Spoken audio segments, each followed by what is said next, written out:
7 વર્ષની દીકરીને દીક્ષા અપાવવા મામલે દીકરીના પિતા દ્વારા કોર્ટમાં કરાયેલી અરજી બાદ ફેમિલી કોર્ટમાં સુખદ સમાધાન થયું હતું અને હવેથી પતિ પત્ની સાથે રહેશે અને પતિ હવે આ કેસમાં આગળ લડવા નથી માંગતા તેમ જણાવ્યું છે।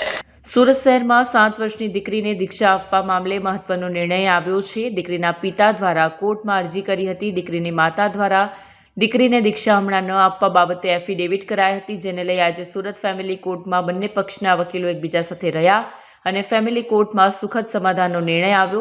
આજથી પતિ પત્ની હવે સાથે રહેશે અને પતિ હવે આ કેસમાં આગળ લડવા નથી માંગતા તેમ જણાવ્યું। દીકરીના ભવિષ્ય માટે મહત્વનો નિર્ણય લેવાયો હોય। બંને પક્ષના વકીલની દલીલ બાદ મહત્વનો ચુકાદો આવતા બંને વકીલોએ નિર્ણયને આવકાર્યો હતો। છેલ્લા ઘણા સમયથી સુરત શહેરમાં નાની બાળકીના દીક્ષા બાબતનો મુદ્દો બહુ ચર્ચામાં રહ્યો।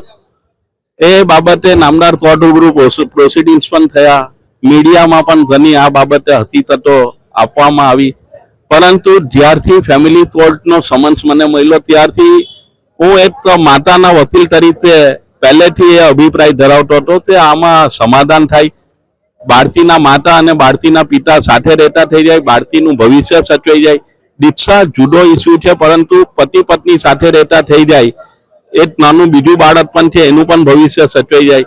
તો મેં સામાવાલા પત્ની એટલે માતા તરીકેના વકીલ તરીકે, સ્વાતિબેન મહેતાએ પતિ એટલે પિતા તરીકેના વકીલ તરીકે અને જૈન સમાજના વડીલોએ વચ્ચે દરમિયાનગીરી કરીને સમાધાન થાય એ બાબતના પ્રયત્નો કર્યા અને બંને પક્ષકારો પતિ અને પત્ની સમાધાન કરવા માટે રાજી થયા અને એવું નક્કી કરવામાં આવ્યું કે આજથી જ એ લોકો પતિ પત્ની તરીકે ફરીથી સાથે રહેશે અને બે બાળકોનું ભવિષ્ય જે રીતે પણ સારું બને એવા તમામ પ્રયત્ન કરશે। એ બાબતે આજે સવારે સમજૂતીનો કરાર બનાવવામાં આવ્યો બે પક્ષકારો વચ્ચે।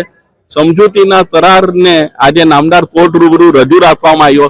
નામદાર કોર્ટે એ સમજૂતીનો કરાર રેકોર્ડ ઉપર લઈને જે દીક્ષા બાબતની અરજી હતી એ દીક્ષા બાબતની અરજી આજે ફેસલ કરી દીધી છે।